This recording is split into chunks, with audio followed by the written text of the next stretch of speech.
ऐसे ऐसे रेवोल्यूशंस देखे हैं, क्योंकि हमारा जब शूटिंग जब करते थे, मैं बचपन में वगैरह, उस ज़माने की फिल्में जो थी वो सारी सिंग साउंड थी, डबिंग नाम की चीज़ नहीं थी।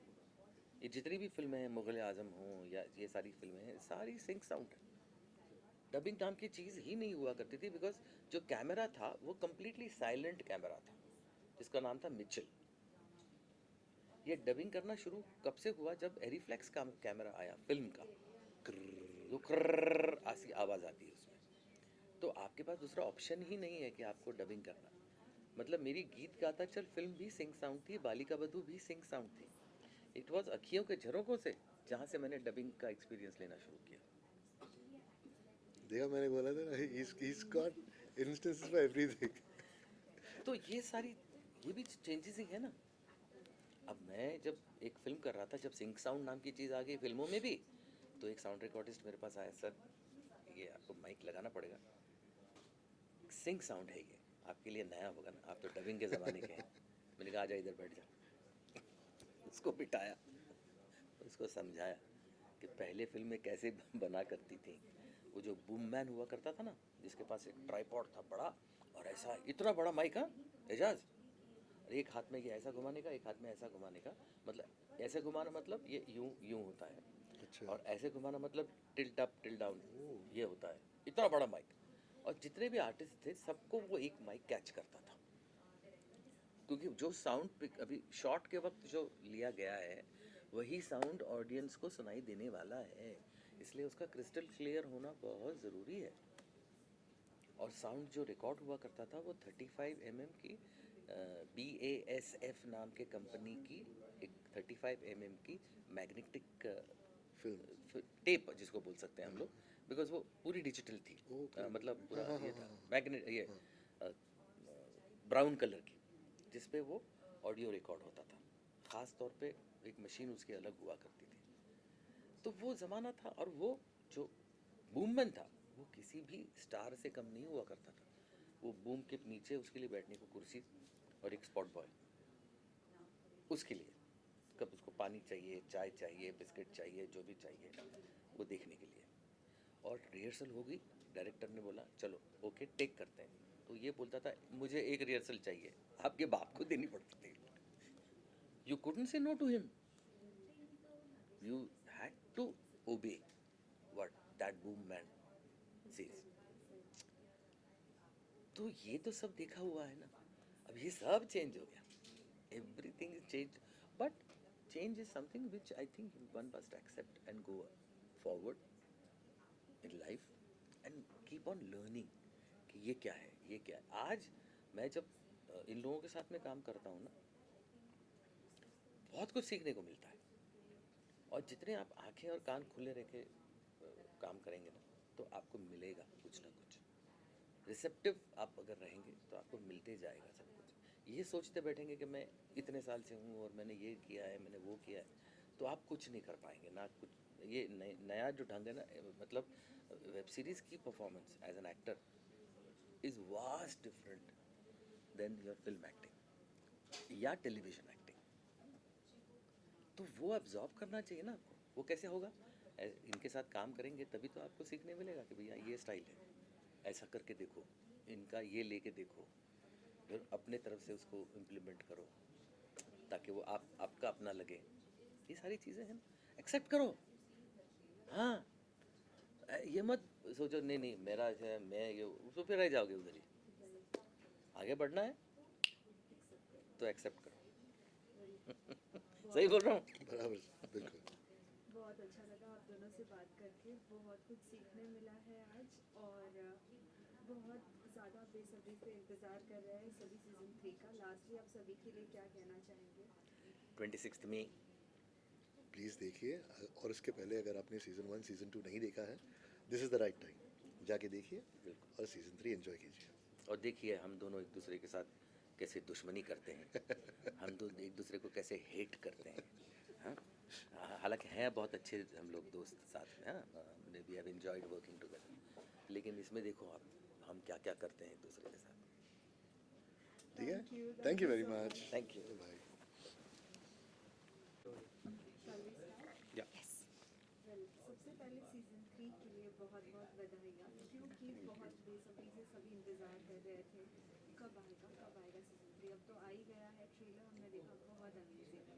Thank you. आप लोगों को कैसा रहा अनुभव सीजन 3 में? कितना कुछ क्या कुछ अलग देखने मिलेगा सीजन 3 में? सीज़न 1 में मेरा बेटा इन्होंने मार दिया।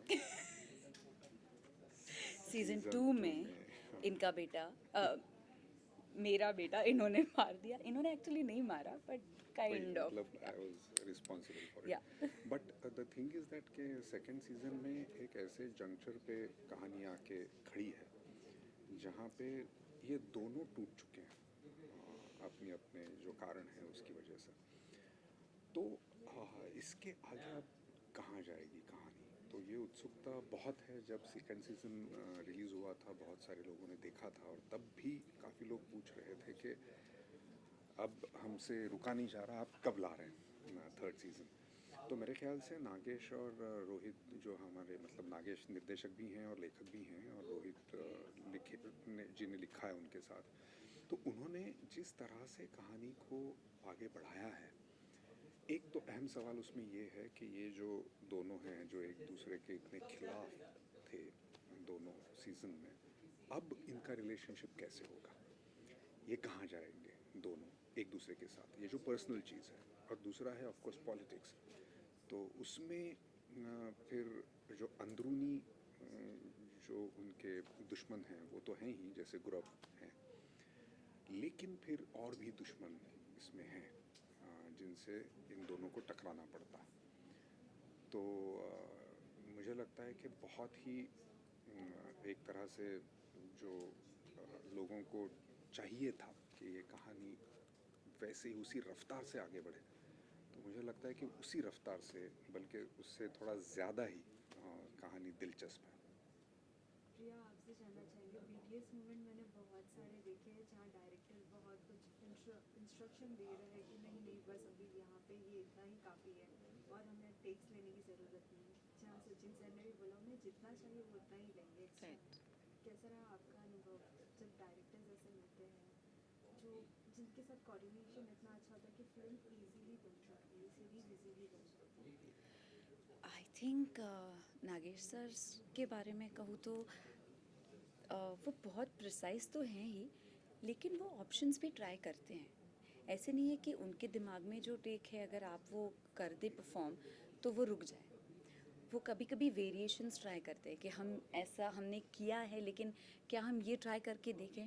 और ये आपको भी वो मौका देते हैं कि अगर आपको कुछ ऐड करना है, आपको कुछ अलग तरीके से ये टेक करना है, एक सेफ्टी का हमारे दिमाग में जो है वो हो गया, लेकिन इसके अलावा अगर आपको लगता है कि आप किसी अलग तरीके से इसको परफॉर्म कर सकते हो तो वो ज़रूर मौका देते हैं। And I feel that I mean it is very nice because it is very actors को सोचना पड़ता है, एक्टर्स को उनके किरदार पर काम करना पड़ता है। And every time you come and work with Nagesh sir, he makes sure that he will work on those every small detail of that character. So it's been a brilliant experience working with him. मुझे ये लगता है कि जो कह रही है प्रिया, इस बार उन्होंने थोड़ा सा ज़्यादा ही पुश किया है अपने आप को और हम लोगों को भी, जहाँ तक वेरिएशंस का Yeah. सवाल है। तो कुछ तो ऐसे सीन्स रहे हैं जिनमें तो इतने ऑप्शंस उन्होंने करवाए हैं हम लोगों कि से, कभी कभी हमें पता नहीं हाँ, चला भी एडिट में लगेगा क्या। तो और उसके बारे में बात भी हुई थी आपकी एक बार एंड एक्चुअली उनसे। I remember it is your and my scene.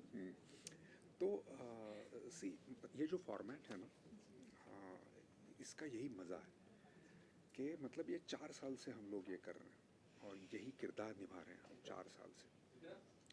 Nagesh sir भी हमारे साथ 4 साल इस पे काम कर रहे हैं, राइटिंग पे, और आपको लोगों का भी फीडबैक मिलता है कि क्या वर्क कर रहा है, क्या नहीं कर रहा है, एक्सपेक्टेशंस पता चलती हैं आपको, और इन सारी चीज़ों को लेकर आप आगे बढ़ते हैं। पर्सनल तौर पे भी आपका अनुभव बढ़ रहा है, ज़िंदगी का, तो एज एन एक्टर भी आपका अनुभव बढ़ रहा है। तो इसलिए ये फॉर्मेट बहुत एज एन एक्टर आपको सेटिस्फैक्शन देता है कि आप एक्सपेरिमेंट कर रहे हैं, आप खुद को पुश कर रहे हैं। तो मुझे लगता है कि I am really happy as an actor with this format. क्या एक पीडीएफ में भी मैंने ये भी देखा जहाँ आप बोल रही है कि ये तो वाइट साड़ी पहन के सफ़ेदी एंड ऑल, जो एक एड में आता है like how was your experience, like there will be many more fun moments while doing this movie, like if you have enjoyed. See हमने बहुत इन्जॉय किया ये किरदार, इस किरदार को निभाना भी, इस सेट पे जाना भी, नागेश सर के साथ काम करना भी। बट नागेश सर का सेट ये बहुत डिसिप्लिन सेट होता है। जो भी मजाक चलता है वो अगर हमारे पास जेन्यूनली बहुत टाइम है 2 सीन के बीच में तभी होगा, लेकिन वो रेयरिटी होती है। और सीन्स और सेट का माहौल बहुत ही डिसिप्लिन रहता है। आप आते हो, लाइंस करते हो, रिहर्सल करते हो, परफॉर्म करते हो, और जब एक्टर परफॉर्म कर रहे हैं, जब सीन शुरू है, टेक चालू है, तब सेट पे कोई नहीं बोलता, किसी के फ़ोन नहीं बजते, सब लोग शांति से सिर्फ परफॉर्मेंस देखते हैं। एंड आई फील ऐसे डिसिप्लिन में oh we had lot of fun, ये मैं नहीं बोल सकती, but we had lot of fun shooting and working on these characters that we genuinely did, because ऐसे किरदार मिलना, उनको निभाना और उनको परफॉर्म करना, और वो परफॉर्मेंस का जो मज़ा है वो हमें बहुत मिला। बाकी के सारे मज़े तो हमने वैनिटी वैन में ही टाइम पास किए। और ये इसलिए होता है, जो ये नागेश सर के सेट की बात कर रही थी, जैसा मैंने कहा कि नागेश सर हैं, हम लोग तो हैं ही 4 साल, उनकी ऑलमोस्ट पूरी टीम वही है, उनके जो असिस्टेंट्स हैं, और ये रेयरिटी है। इतने आसानी से नहीं होता कि आपकी जो पूरी टीम है असिस्टेंट्स की या बाकी लोगों की, वो वही बरकरार रहे। ये मेरे ख्याल से एक उदाहरण है कि आप किस तरह से पेश आते हैं एज अ पर्सन, इसीलिए लोग आपसे जुड़े रहते हैं। और एक्टर्स और डायरेक्टर्स का तो ठीक ही है, क्योंकि हम तो कमिटेड हैं, क्योंकि हमारे चेहरे हैं तो दिख गए हैं, लेकिन ये टीम का साथ रहना बड़ा ज़रूरी है, और इसीलिए ये जो डिसिप्लिन कह रही हैं वो रहता है सेट पे। You know, Priyan, Atul sir, many times बहुत सी मूवीज होती है, उनके फैन पेजेस बनते हैं, ट्विटर पे बहुत सारे कमेंट्स आते हैं, specially with the web series. बहुत से लोगों के अपने भी सुझाव होते हैं कि आप कुछ ऐसा क्यों नहीं करते, स्टोरी में ऐसा क्यों नहीं हो सकता। क्या कभी ऐसा कोई कमेंट या ऐसा कोई सुझाव पिक्चर में मिला है, उस सीरीज में मिला है? आई डोंट नो, ये राइटर्स से पूछना पड़ेगा, बट मुझे ऐसे कुछ इस सीरीज़ के बारे में सुझाव कभी इनबॉक्स में, नहीं तो इंस्टाग्राम डीएम में, कमेंट में कभी आया नहीं है जेन्युइनली अबाउट दिस सीरीज़। लोगों को वो सेकंड सीज़न इतना पसंद आया कि मुझे लगता है कि शायद तीसरा सीज़न आने में जितना वक्त गया वो बहुत ही रेस्टलेस हो गए। वो मुझे बस इतने ही कमेंट्स आए कि कब ला रहे हैं थर्ड सीज़न, कब ला रहे हैं थर्ड सीज़न। सो अब आ रहा है थर्ड सीज़न 26 मई को, देख लीजिए।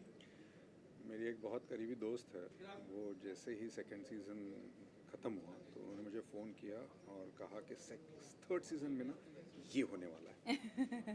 तो तब तक तो हमने लिखा भी नहीं था वो सीज़न, हमें पता भी नहीं था।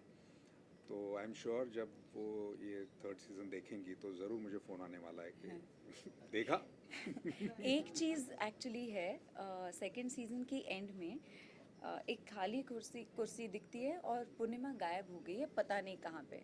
तो उसके बाद जब भी अगर लोग मुझे रिकग्नाइज करते थे as City of Dreams, Purnima Gaikwad और actor, every time people use to ask me the same question, ये पूर्णिमा कहाँ गई बताओ। And I use to go nonplus because I didn't know, I didn't have the answer. क्या लगता है इस season में कौन सा ऐसा बेस्ट पार्ट होगा जिसे देखते ही लोग बहुत ज़्यादा अट्रैक्ट होंगे और बहुत से कमेंट्स आएंगे? The end? Maybe. पता नहीं, Because it's very difficult to say. It's a very yeah, there are so many twists and turns in this season. और क्या है ना भाई, हम सब लोग भी मैच्योर हो चुके हैं, हम लोग भी उसमें घुल मिल गए हैं, तो उसका पूरा जो निचोड़ है वो थर्ड सीज़न में ज़रूर दिखाई देगा। तो मुझे लगता है कि हर एपिसोड इसका मज़ेदार रहेगा और लोग बहुत सराहेंगे, ऐसा मुझे लगता है। क्या आप लोगों को कभी ऐसी उत्सुकता हुई है वेल डूइंग सीजन 2 के बाद, ऐसा कभी लगा सीजन 3 में क्या हो सकती है स्टोरी, क्या नहीं होगा, क्या लगता है स्क्रिप्ट राइटर क्या लिखेगा? मैंने कभी इसके बारे में सोचा ही नहीं था, जब सीज़न 3 का स्क्रिप्ट आया बस पढ़ा। मेरी और नागेश सर की मुलाकात हुई थी LA में जब वो अभी लिख रहे थे उसे और अभी अभी ख़त्म किया था, तो उन्होंने कहा कि अभी अभी मैंने ख़त्म किया और अभी अभी भेजा है प्लेटफॉर्म को और एप्लॉज को कि कैसा है क्या है। तो मैंने बहुत कोशिश की थी उनको पूछने की कि क्या होता है क्या है, तो नहीं नहीं नहीं नहीं नहीं, वो पढ़ लेना, नहीं नहीं नहीं, वो पढ़ लेना। तो हालांकि जब आपको पता है कि ये मेरे सामने बैठा है मेरा डायरेक्टर राइटर और वो कह रहा है कि मैं लिख चुका हूँ और मुझे नहीं मालूम है कि इन्होंने क्या लिखा है, तो वो एक उस टाइम से मेरे दिमाग में था कि अरे क्या हो सकता है, ये कहाँ जाएगा, ये कैसे होगा। तो वो ज़रूर था जब तक मैंने उसे नहीं पढ़ा था। आखिरी में सभी फैंस को आप क्या कहना चाहेंगे, कब देखने मिलेगा सीजन 3? 26 मई को डिज्नी प्लस हॉटस्टार पर सिटी ऑफ ड्रीम्स का तीसरा सीज़न आ रहा है, सो प्लीज़ देखिए। और तब तक रिफ़्रेश कर लीजिएगा, फर्स्ट सीज़न और सेकंड सीज़न फिर से देख लीजिएगा। और अभी तक देखा नहीं है तो फिर तो ज़रूर ही देखिएगा, क्योंकि 26 मई को आपको थर्ड सीज़न देखना है। Thank you. Thank you.